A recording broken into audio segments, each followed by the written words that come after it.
Maximize your chances of landing a top 10 consulting offer by joining Black Belt, Management Consultant's premium case prep program. In Black Belt, you receive one-on-one mentorship and prep support from a former McKinsey, Bain, or BCG consultant like the one you're hearing from today. Your coach will develop a personalized plan for you and guide you through drill-based coaching sessions. Black Belt also includes expert resume and cover letter edits, because case prep is only so good if you don't get the interview. 80% of Black Belts land offers, which is why it's the world's most effective consulting prep program. If you're ready to quit wasting time in your prep process, join today. Learn more and register at the link in this episode's show notes. Now, let's get back to the show.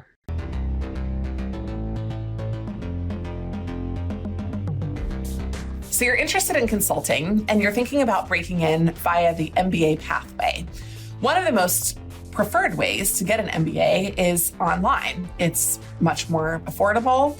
It allows you to keep your work that you're currently doing, and you don't even have to move or relocate.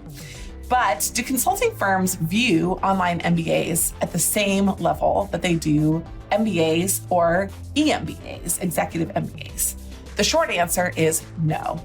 I'm Jenny Ray LaRue, the Managing Director of Management Consulted, and I'm going to walk through why consulting firms don't view online MBAs as valuable in their recruitment process. There are a couple of key reasons why the firms don't view an online MBA in the same way that they do an EMBA or an on-campus MBA.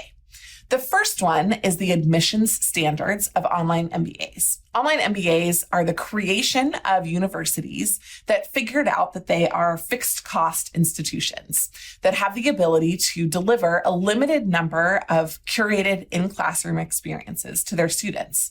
However, getting an online MBA, that's something that they could offer to thousands of people. And by nature of the scale of offering an online MBA, many organizations have gone from 200 to 300 person in-person cohorts to 3,000 to 5,000 online MBA grads. Amazingly, they charge in a very similar fashion to what they do when they're on campus. But these larger pools, by nature, mean that they have lowered admission standards. There are not as many requirements for getting in. There are not as many requirements from an interview standpoint in contributing to your cohort. And because of that, these programs are not viewed as being the same caliber as their on-campus counterparts.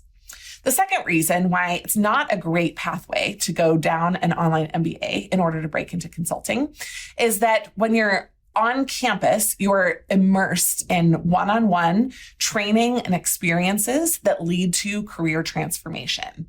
When you're in a classroom, when you're with your peers, when you're outside in the hallway talking about careers, there's a lot of informal things that happen.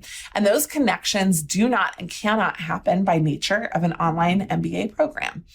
For example, when you are solely online, you do not have access to the same number of career training programs. Firms don't come on campus to present, in large part because they can present information to you, but they can't meet you, which is one of the main reasons why they present. So you're limited in the number and the scope of the career training events and information, both formal and informal, that you have access to. The third reason that an online MBA isn't considered as valuable is that top tier MBAs are valuable later on inside your consulting career, not just at the beginning. At the beginning, they expect that you'll build skills, modeling skills, communication skills, etc. But later on, the power of your MBA is in the network. Well, at online, you're not able to build the same kind of interpersonal deep connections that you are on campus. So you're limited in what you're able to do. Because of these main three reasons, consulting firms really don't view online MBAs as real MBAs at all. They just view your work experience in the same lens as if you didn't have an MBA. So unless you're doing it for personal or other professional development reasons, getting an online MBA is not your best pathway to break into consulting. Hey, Strategy Simplified, it's Stephanie. Before we end today's episode, we're going to read another podcast review that we've received. The author wins a free course from Management Consulted. It's a win-win, and we hope that you'll leave a review too.